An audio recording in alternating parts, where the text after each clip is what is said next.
Québec.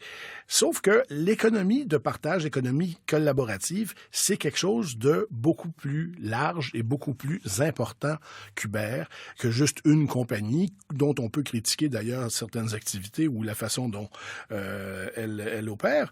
Mais c'est quoi une initiative d'économie collaborative actuellement? Comment on gère l'explosion, parce que c'en est une de toutes ces initiatives qui s'en viennent dans notre économie? Vaste question que le premier ministre Couillard, un peu poussé par les jeunes libéraux, a promis de fouiller dans un grand chantier prochainement. Mais nous, on a réuni notre chantier aujourd'hui. Avec nous en studio, Alexandre Bigot. Il est connecteur pour WeShare. C'est un accélérateur d'idées français qui est présent dans une vingtaine de pays maintenant. Il est le connecteur donc pour WeShare à Montréal. Bonjour. Bonjour. Guillaume Lavoie, il est conseiller de Projet Montréal dans le district de Marie-Victorin, qui revient de WeShare Paris d'ailleurs, comme M. Bigot, et qui s'est fait connaître. Il a été, je pense, le premier à témoigner à la commission parlementaire sur Uber, mais qui a parlé d'économie de partage et pas juste d'Uber, justement. Bonjour. C'est exact, donc bonjour. Et Michel Leblanc, président et chef de la direction de la Chambre de commerce du Montréal métropolitain, qui n'a plus besoin de présentation, mais on le présente quand même. Bonjour. Bonjour. D'abord, finissons l'histoire d'Uber, parce qu'on en a tellement parlé, on ne peut pas ne pas en parler. Mais est-ce que c'est vraiment de l'économie collaborative, M. Leblanc? Je crois que oui, le principe de base, c'est des gens ont un actif, dans ce cas-ci une voiture, et ils ont du temps. Et il y a un paquet de gens qui voudraient se déplacer rapidement et qui ont une demande pour du transport. Là où il y a une nouveauté, c'est que maintenant, il y a des applications. Ça met en relation des gens qui peuvent offrir le transport avec des gens qui le veulent et ça établit un prix et ça établit une transaction sécurisée. C'est de l'économie de partage organisée. Ça a toujours existé, l'économie de partage. On pouvait partager un tracteur dans les villages, dans nos campagnes. Ce qui est nouveau, c'est cette relation entre des gens qui ne se connaissent pas du tout, mais qui ont une transaction qui est intéressante pour les deux. Et côté immédiat de ça, bien sûr. Exactement, c'est immédiat, c'est facile. Je la vois. Oui, puis, pardon, il faut sortir de l'étiquette, là, hein, comme si on pensait que le partage, c'était à petite échelle, sans argent, etc.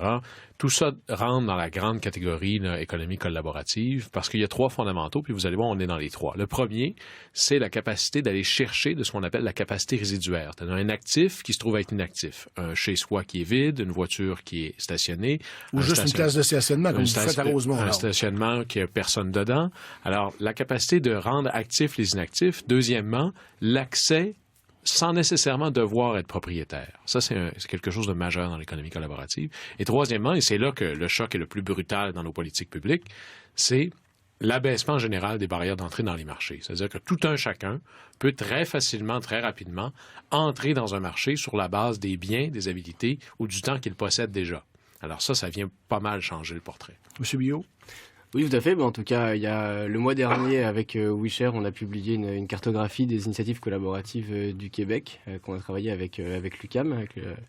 Et on a mis Uber dedans. Donc, il se trouve que pour nous, Uber fait partie, en effet, de l'économie collaborative.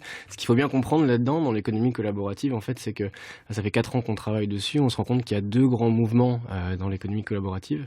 Le premier, sur lequel on met souvent les lumières, c'est l'émergence de ces grandes plateformes, ces plateformes géantes extrêmement capitalistiques qui ont un petit peu déçu les enthousiastes du collaboratif des premières heures et là qui imposent à l'État en effet beaucoup de réglementation parce que ça vient briser un contrat social quand même, le challenger en tout cas. Et puis le deuxième mouvement qu'il ne faut pas oublier, c'est toutes les initiatives qui sont beaucoup plus proches des territoires, beaucoup plus liées aux communautaires et à l'économie sociale. Et là l'État a un rôle tout autre, ça va être d'encourager tout ça parce que ça correspond à des besoins exprimés par les citoyens beaucoup plus forts. Ce qui a changé fondamentalement avec l'économie du partage, l'économie collaborative, c'est essentiellement la démocratisation de certains savoirs, essentiellement, et le fait que la technologie est au service de ça. C'est quand même assez, et je m'adresse à vous, M. Leblanc, c'est quand même quelque chose d'assez nouveau dans l'histoire humaine qu'on voit une nouvelle forme d'économie émerger de façon aussi rapide puis aussi forte. Les consommateurs aiment ça. Je pense à Airbnb. Je connais plus personne personne qui voyage sans ça, moi. Je pense qu'Airbnb, c'est le meilleur exemple. On parle d'Uber souvent. Ce qui vient fausser les choses avec Uber, d'abord, c'est notre régime de permis. Ensuite, c'est le fait que c'est comme si c'était une méchante multinationale. Ben, c'est pas le meilleur citoyen comparatif non plus, là, admettons ça. Et c'est comme si c'était aussi des pauvres chauffeurs de taxi. Airbnb, personne ne dit que c'est des pauvres petits propriétaires qui aiment voyager. Or, c'est ça Airbnb pour bien des gens. C'est moi, je voyage, je rends ma maison disponible. Je suis très heureux d'aller louer à l'extérieur une maison ou un logement qui va correspondre à ce que je désire. Et c'est extrêmement puissant. Et soudainement, les victimes, s'il y en a, on pense aux grands hôtels. Quoique, ils ont leur propre clientèle. Et je pense que c'est pour ça qu'ils s'y adaptent. Mais dans les faits, on est au cœur de ce qui commence à évoluer. C'est, comme le disait Guillaume, des gens qui ont un actif, des gens qui ont un actif qui ne servirait pas et des gens qui ont beaucoup envie de cet actif, qui sont prêts à payer pour utiliser cet actif et qui a un petit profit là-dedans. Moi, je n'ai aucun problème avec ça. Je suis contre l'économie du partage si ça veut seulement dire c'est communautariste et il n'y a pas de profit. Le profit, ce n'est pas mauvais. Ça permet de réinvestir, entre autres. Mais comment l'État, comment les gouvernements peuvent-ils encadrer ces initiatives-là ou au contraire doivent-ils ne pas les encadrer ou les encadrer le moins possible ou le plus tard possible? Mais c'est là où c'est un défi. Hein, et certains des États le font très bien, d'autres moins bien. Le potentiel de l'économie collaborative, c'est une société plus productive, plus durable, dans le sens de développement durable, et plus entrepreneuriale. Puis la bonne approche, selon moi, que l'État doit prendre, c'est encadrer afin de mieux permettre. Puis il y a deux tautologies là-dedans. Un, c'est de reconnaître que c'est pas possible d'encadrer si t'es pas prêt à permettre. Prenez la marijuana à Ottawa. Là, hein, les députés là, fédéraux là, n'en reviennent pas de combien de milliards ils vont avoir en taxes et en impôts qu'ils vont ramasser de ça, mais c'est parce que tu peux pas avoir ça si t'es pas prêt à légaliser. Alors, tu peux pas encadrer si t'es pas prêt à permettre. Mais à l'inverse, ce serait irresponsable de permettre sans encadrer. Par exemple, prenez le stationnement à Rosemont. Bon, ben, on a dit, on va regarder, on va se faire guider par l'intérêt général. L'intérêt général, c'est de réduire la congestion, c'est que les gens ne tournent pas en rond, c'est d'arrêter de construire d'autres stationnements en extra qui seront eux-mêmes pas pleins tout le temps. Donc, on va le permettre, mais seulement par la rue. Mais si c'est en ruelle, là, ce ne sera pas permis. Parce qu'en ruelle, il y a un paquet d'externalités. C'est l'extension des milieux de vie, il y a un paquet d'enfants qui jouent là. Alors, il faut tracer la ligne. Mais toujours en se disant, comment je fais pour avoir le plus d'avantages possible, puis de tempérer les inconvénients. Puis tu peux faire ça partout. Par exemple, Airbnb. Airbnb, c'est extraordinaire pour une ville en termes de capacité d'augmenter son offre d'accueil dans des moments très importants, comme par exemple à Montréal pendant l'été, ou encore dans des quartiers où il n'y a pas de lit résidentiel. Moi, à Rosemont, j'en ai pas d'hôtel. Mais là, soudainement, je peux amener plein de touristes proches de mes rues commerciales. Alors, si tu le fais chez toi, super. Si tu achètes le triplex en face de chez toi et que tu en fais 3 unités de logement Airbnb, tu sors de Montréal 3 unités de logement de parc locatif. Ça, c'est problématique. Alors, et la Ville de Londres l'a fait, c'est-à-dire un règlement qui dit, si c'est chez toi, voici comme ça que ça fonctionnera. Si c'est pas chez toi, il y a d'autres règles beaucoup plus exigeantes, parce qu'on ne veut pas encourager ça. Alors, encadrer pour mieux permettre. M. Biot, comment on peut encadrer, puis qui le fait bien d'ailleurs? Qui sont les exemples de juridictions qui font bien ça? Alors, comment on doit encadrer? Déjà, ce qui est important, c'est qu'il faut encadrer de façon beaucoup plus large que ce qui est fait partout, parce que il n'y a pas d'exemple forcément aujourd'hui de gouvernements qui ont regardé l'économie collaborative comme un ensemble. Beaucoup sont allés traiter Uber dans la réglementation des taxis et Airbnb dans la réglementation du logement. En revanche, les problèmes qui sont posés par ces plateformes, qui sont des très bons exemples, mais il y en aura d'autres demain. Dans la cartographie, on a identifié 16 secteurs d'activité qui sont concernés par l'économie collaborative et pas 2. Ils viennent bouleverser des choses qui sont transverses à tous les secteurs d'activité. Premièrement, un contrat social, déjà. C'est important que l'État dise aujourd'hui, voilà, qui est taxi, et on va le tester, on va faire tant d'heures de cours avec lui, on va lui faire payer un permis, parce qu'on ne veut pas qu'un citoyen soit emmené n'importe où ou qu'on lui prenne tout son argent. Donc c'est bien qu'un citoyen puisse voir ça.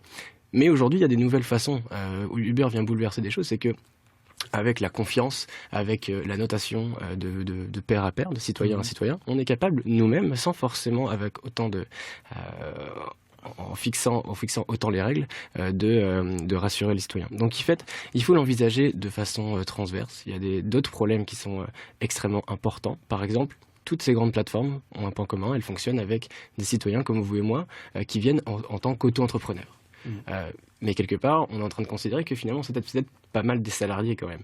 Or, mais ces auto-entrepreneurs-là, ils sont censés être indépendants, ils sont censés négocier leurs tarifs. Or, ils sont pas du tout organisés, ils sont pas du tout accompagnés, ils ont aucun moyen de dire non à la plateforme collaborative qui va dire à partir de maintenant c'est plus 15%, c'est 20% que je vais prendre sur les tarifs.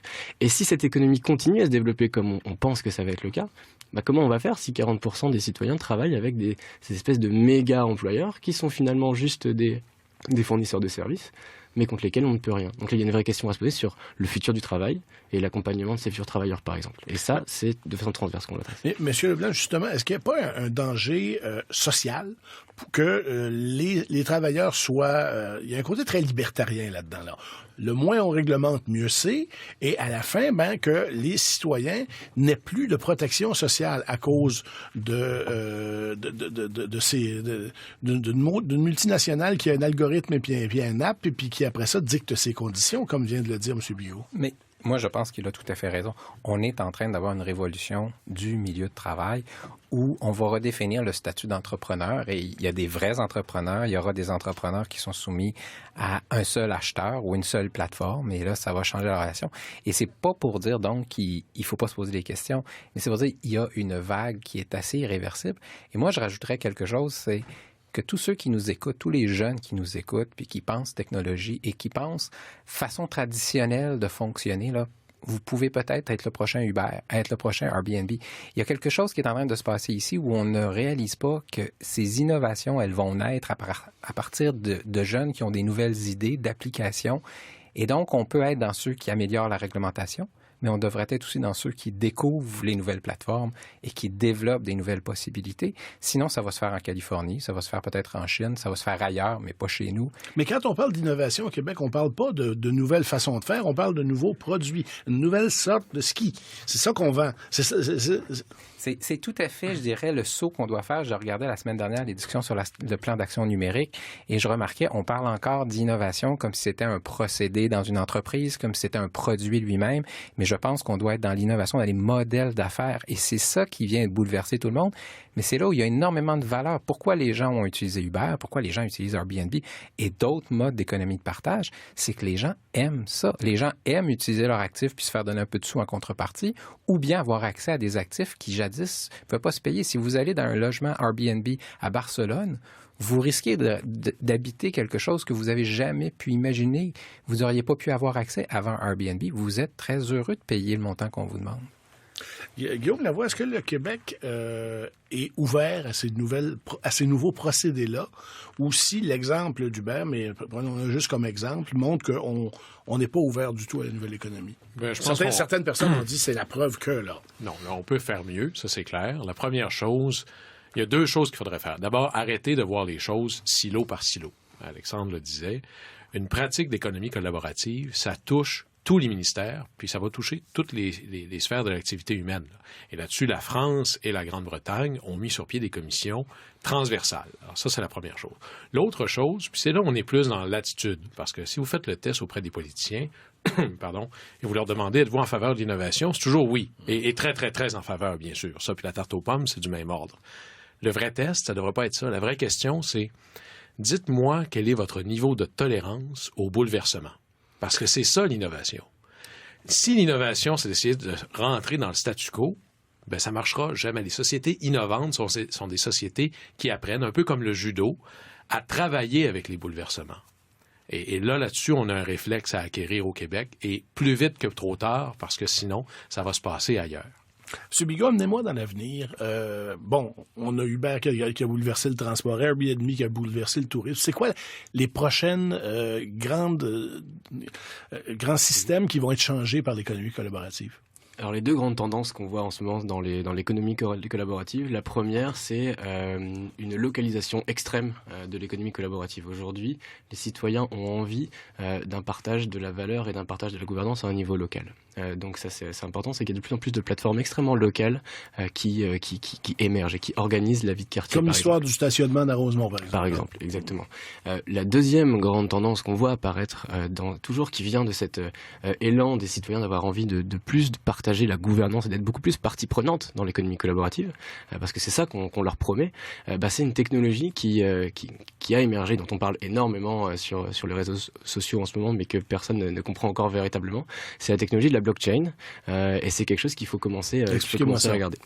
De façon complètement synthétique, c'est quelque chose qui était à la base du Bitcoin, et c'est une technologie qui permet de fonctionner de façon complètement décentralisée, ce qui veut dire qu'on serait capable d'avoir un Uber, si on prend cet exemple-là, qui est possédé par l'ensemble des citoyens dans un niveau communautaire. Ce qui voudrait dire que si Montréal en a envie, si aussi le Québec en a la volonté, on peut faire un test, investir dans cette technologie-là et monter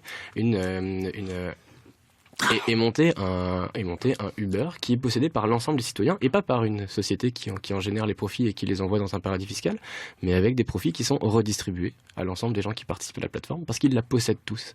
Et ça, c'est permis par cette technologie qui est en train d'être apprivoisée. On en parle beaucoup depuis 2 ans, il y a beaucoup de tests qui sont faits dans le monde entier. Ce serait intéressant que le Québec soit leader là-dessus et fasse un test à son tour. M. Leblanc, vous avez l'air un peu sceptique de ça, là?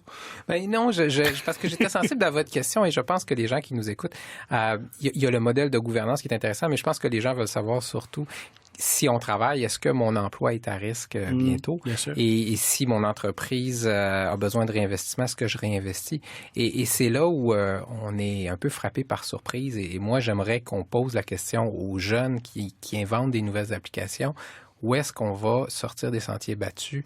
Je ne sais pas la réponse. Moi, j'ai peur qu'on ait des sentiers inconnus dans les secteurs financiers. On nous dit beaucoup que dans les secteurs financiers, il y a une révolution qui s'en vient, que les grandes banques pourraient être frappées de front. On verra, mais c'est clair que, moi je le dis souvent, on est à une révolution Uber dans chaque secteur d'activité. Les applications vont émerger. Si c'était simple, si c'était facile à imaginer, on l'aurait tous fait nous-mêmes, mais il y a quelqu'un quelque part qui va trouver comment avec le big data, avec les applications, on va renverser cette espèce de limite qu'on avait sur quelle est l'utilisation des services qu'on peut faire individuellement et comme entrepreneur individuel. Une chose est certaine, ni nous, les utilisateurs, ni les chambres de commerce, ni les gouvernements ne vont s'ennuyer au cours des prochaines années. Ça va être des débats de société extrêmement importants. Michel Leblanc, président et chef de la direction de la Chambre de commerce du Montréal métropolitain, Alexandre Bigot, connecteur pour WeShare à Montréal, et Guillaume Lavoie, conseiller municipal dans le district de Marie-Victorin à Rosemont pour Projet Montréal. Messieurs, merci beaucoup d'être venus en studio. Merci. Au revoir. Tout sur l'économie avec René Vizina.